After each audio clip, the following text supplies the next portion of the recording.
موسم کی تبدیلی سے بے نیاز ضیا اور خاتون صوفے پہ قریب قریب بیٹھے تھے. کھانے کے بعد قہوے کا دور چلا تھا. ایک دفعہ کافی بھی پی جا چکی تھی. اب تیسری دفعہ خاتون نے چائے بنوائی تھی. چائے کے خالی برتن میز پر ہی پڑے تھے اور خالی پیالیوں میں اب سگریٹ کی راکھ جھاڑی جا رہی تھی. بچے ہوئے ٹکڑے پھینکے جا چکے تھے. انسان بھی عجیب و غریب شے ہے. کبھی تو برسوں ایک دوسرے کے ساتھ رہ کر بھی بیگانگی کی دیواریں نہیں گراتا اور کبھی لمحوں میں اتنا اپنا بن جاتا ہے کہ بیگانگی انگشت بندہ رہ جاتی ہے. وہ ہلکی پھلکی گفتگو بھی کرتے رہے. ثقیل باتیں بھی ہوئی. سیاست بھی زیر بحث آئی. حالات حاضرہ پر بھی تبصرہ ہوا. وقت گزرتا گیا. خاتون کو احساس ہوا نہ ضیا کو. ضیا حیران بھی تھا کہ غربت کی یہ کون سی منزل ہے کہ سب کچھ جاننے کے باوجود اس خاتون کے لیے جوشیلی محبت اور چاہت کے جذبات سینے میں موجزن پا رہا تھا. اس خاتون کے لیے اس کے دل میں استقرا مچلا ہوا تھا. لیکن اب یوں محسوس ہو رہا تھا جیسے اس کی زندگی کا سب سے قیمتی سرمایہ ہے اور اس کی محبت میں گزرنے والا ہر لمحہ حاصل زندگانی ہے. دور کہیں گجر نے ایک بجایا. ضیا نے جلدی سے کوٹ کی آستین کھینچ کر گھڑی دیکھی. 1:30 بج رہا تھا. اوہ کتنا وقت جا چکا. احساس ہی نہ ہوا. 1 بجا ہے؟ خاتون نے پوچھا. 1:30. ضیا نے گھڑی والی کلائی اس کے سامنے کر دی. نیند آنے لگی؟ نہیں. بیٹھنا چاہو گے یا آپ کی اجازت ہو تو عمر بھر بیٹھا رہوں؟ انہونی باتیں مت کرو. کیا یہ ممکن نہیں شہلا؟ اچانک ضیا نے اس کا ہاتھ تھام لیا. وہ ایک لمحے کو چکرا سی گئی. پھر ملائمت سے ضیا کے ہاتھ سے اپنا ہاتھ چھڑاتے ہوئے مسکرائی. کوئی بات نہیں. یہ تمہاری عمر کا تقاضا ہے. ایسی باتیں سوچ سکتے ہو. ضیا خود رفتہ سا نظر آنے لگا. اسے سمجھ نہیں آ رہی تھی کیا کہے کیا کرے. خاتون تو بھرا نشے کی طرح اس کی رگ رگ پر اتر چکی تھی. وہ جذباتی ہونا چاہتا تھا لیکن خاتون پر ٹھہراؤ کی کیفیت غالب تھی. وہ بڑے سکون اور تحمل کی باتیں کر رہی تھی. اس کے ذہن میں اب کوئی انتشار تھا نہ خلفشار. ضیا نے نیا سگریٹ سلگایا. ضیا وہ قدر خندہ تھی. جی میں تو ڈرنے لگی ہوں. کیوں؟ کہیں تم سے محبت نہ کرنے لگوں. ضیا نے شوق نظروں سے اسے دیکھا. بے صبری کچھ اور بے صبر ہوئی. اس کا بازو پھیلا تو خاتون کو بجلی کی سرحد سے اس کی طرف لپیٹ لیتے ہوئے بولا. حرج بھی کیا ہے؟ خاتون نے اس کے مضبوط بازو کا فولادی گھیرا شکنجے کی طرح محسوس کیا. لطف و انصبات کی بھرپور لہر اس کے وجود میں دوڑ گئی. اسے یوں لگا جیسے جنم جنم کی تشنگی سیرابی سے ہم آہنگ ہو رہی ہے. لیکن اس نے کسی جذباتی پن کا مظاہرہ نہیں کیا. خوبصورتی سے مسکرائی اور ضیا کی طرف سکون سے دیکھتے ہوئے نفی میں سر ہلایا اور آہستگی سے بولی. نہیں میں تم سے محبت نہیں کروں گی. کیوں؟ ضیا نے اسے اور قریب کر لیا. اس کی آنکھوں میں نشہ گھل رہا تھا. چہرہ سرخ ہو رہا تھا اور تنفس کا زیر و بم غیر متوازن ہو رہا تھا. نہیں ضیا میں صرف حال میں جینا چاہتی ہوں. اس نے ضیا کے بازو کا حلقہ تنگ محسوس کرتے ہوئے کہا. نہیں شہلا. ضیا بڑبڑایا. میں صرف حال میں جینا چاہتی ہوں ضیا. تم سے محبت نہیں کر سکتی. نہیں کروں گی. حال کے جو لمحے میری گرفت میں ہیں میں انہی سے آسودگی حاصل کرنا چاہتی ہوں. ماضی اور مستقبل کو میں نے ہمیشہ بیماری سمجھا. جس لمحے کو میں گرفت لینے سے قاصر ہوں اس کو ذہن پر مسلط کیوں کیا جائے؟ شہلا. ضیا اس کی سنی انسنی کرتے ہوئے بولا. ضیا وہ بمشکل اس کی گرفت سے نکلتے ہوئے بولی. میں چند دن یہاں ہوں تم بھی یہاں رہو گے بس. پھر ہم اجنبیوں کی طرح الگ ہو جائیں گے. محبت تو مستقبل کا مستقل روگ ہے. نہیں شہلا نہیں. ہم اجنبیوں کی طرح کبھی الگ نہیں ہو سکتے. ضیا وفور جذبات سے گھٹتی آواز میں بولا. اس نے سختی سے دونوں ہاتھوں کو آپس میں الجھا لیا. خاتون اپنی جگہ سے اٹھی اور میز پر پڑی سگریٹ کا ڈبیا کا آخری سگریٹ سلگایا اور سامنے اسٹول پر جا بیٹھی. وہ جیسے کسی شکل مشکل میں گرفتار تھی، شش و پنج کے عالم میں تھی، تذبذب کا شکار تھی۔ ضیا اسے سرخ سرخ نشیلی آنکھوں سے گھورنے لگا۔ وہ دیو بالائی کہانیوں کی کردار کی طرح اسٹول پر بیٹھی پر اسرار لگ رہی تھی۔ اس کے لبوں پر مزمل اور سلگتی ہوئی مسکراہٹ تھی۔ محبت اور جذباتیت کی کشمکش نے اسے ڈاواڈول کر رکھا تھا۔ کئی لمحے بوجھل خاموشی کی نظر ہو گئے۔ میری سماجی زندگی 4 سالوں پر محیط ہے ضیا، وہ گہری سانس لیتے ہوئے بولی، اور ان 4 سالوں میں تم پہلے آدمی نہیں ہو جو میری زندگی میں آئے، لیکن جانے کیا بات ہے تم مجھے شروع ہی سے بہت اچھے لگے۔ ضیا بھرپور نظریں اس پر گاڑے رہا۔ وہ قدرے مسکرائی، پھر آہستہ آہستہ کہنے لگی، میری زندگی میں جو بھی اجنبی آیا جذباتیت کا شکار ہو کر آیا۔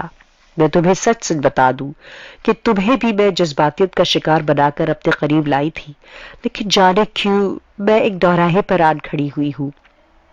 ضیا کچھ نہیں بولا۔ خاتون نے چٹکی سے سگریٹ کی راکھ جھاڑی اور قدرے رک کر بولی، میں اپنے اصول کے خلاف جا کر تم سے محبت بھی کرنا نہیں چاہتی، اور جذباتیت کا شکار ہونے کو بھی دل نہیں چاہتا۔ بس تم مجھے اچھے لگ رہے ہو، اچھے لگ رہے ہو۔ کیوں اچھے لگ رہے ہو؟ اور باتیں کرتے کرتے اسے جانے کیا ہوا، وہ بے پھر کر اٹھ کھڑی ہوئی۔ تم کیوں اچھے لگ رہے ہو مجھے ضیا؟ بتاؤ، کیوں تم نے میرے اصول توڑ دیے؟ یہ کیا کر دیا تم نے مجھے؟ وہ کمرے میں بے چینی سے ٹہلتے ہوئے بولی۔ ضیا چند لمحے اسے دیکھتا رہا، پھر اٹھا اور اس کے قریب آ کر اس کے دونوں شانوں پر ہاتھ رکھ دیے۔ دونوں جذباتی ہو گئے، اور پھر جوش کو ہوش کہاں رہتا ہے۔ بازو کا حلقہ تنگ ہو گیا اور ضیا نے اس کے ہونٹوں پر اپنے ہونٹ رکھ دیے۔ خاتون جو پہلے ٹھہرے ہوئے سمندر کی طرح تھی، ہلکی ہلکی لہریں لیتا ہوا سمندر، آہستہ آہستہ پھیل کر سمٹی اور سمٹ کر پھیلتی لہروں والا پرسکون سمندر، اب 14ویں رات کے چاند کی طرف دیوانہ وار اچھلنے والی متلاطم لہروں سے طوفان آشنا سمندر لگ رہی تھی۔ ضیا بھی جذبات کے جوار پھاٹا سے دوچار تھا۔ طوفان سے ٹکرا گیا، اور جب بپھری لہریں سمٹ کر سمندر کی گہرائیوں میں اتر کر پرسکون ہو گئیں اور راتے ہوئے ساحل کی طرف دوڑنے والی پانی کی دیواریں مندہم ہو گئیں، تو ضیا پلنگ کے ٹیک سے لگا یوں بیٹھا تھا جیسے کوئی معصوم دوشیزہ لٹ جانے کے بعد پچھتاوے اور خوف و ہراس سے دوچار ہو۔ اس کا بے داغ کردار، اخلاقی اصول، تہذیبی قدرے، سب جذبات کے تند و تیز دھارے کی نظر ہو چکی تھی۔ خاتون اس کے قریب ہی تکیے میں منہ دیے لیٹی رہی۔ دونوں چپ تھے، جانے کچھ کہنے سننے کو رہا ہی نہ تھا، یا کچھ کہنا سننا ہی نہیں چاہتے تھے۔ خاموشی دم بخود تھی، ایک غیر محسوس سناٹا چھایا ہوا تھا، پورے کمرے کی فضا جیسے دم روکے ہوئے تھی۔ باہر بھی بارش تھم چکی تھی اور ہواؤں کا دم بھی جیسے گھٹ چکا تھا۔ خاموشی کے بڑھتے پھیلتے دباؤ کو توڑنے کے لیے آواز درکار تھی، اور دونوں میں سے شاید کسی کی آواز پہل کرنے کی ہمت نہ کر رہی تھی۔ اچانک گجر نے کہیں دور سے صدا دی، خاموشی ٹوٹ گئی۔ اس ٹوٹنے کی آڑ لے کر وہ اٹھ بیٹھی۔ پلنگ کے سپرنگ کے چرچرائے اور لباس کی سرسرائیوں نے خاموشی کو ذرا اور زبان دے دی۔ ہمت بندھی، جرأت ہوئی۔ خاتون نے خاموش نظروں سے ضیا کو دیکھتی رہی اور پھر بولی، پچھتا رہے ہو؟ ضیا نے پھیکی سی مسکراہٹ لبوں پر لاتے ہوئے سر نفی میں ہلا دیا۔ ثواب و عذاب کے چکر میں ہو، وہ ہنسی۔ ضیا نے جواب دینے کے بجائے سگریٹ کی نئی ڈبیا اٹھا لی، ایک سگریٹ سلگا کر خاتون کو دیا اور دوسرا خود لے لیا۔ پچھتانا مجھے چاہیے، اس نے لمبا سا کش لیتے ہوئے کہا، پھر ضیا کا جواب کا انتظار کیے بغیر بولی، اس لیے نہیں کہ میں ایک عدد شوہر کی بیوی ہوں، بلکہ اس لیے کہ وہ رک گئی کہ ضیا نے مستصورانہ اسے دیکھا۔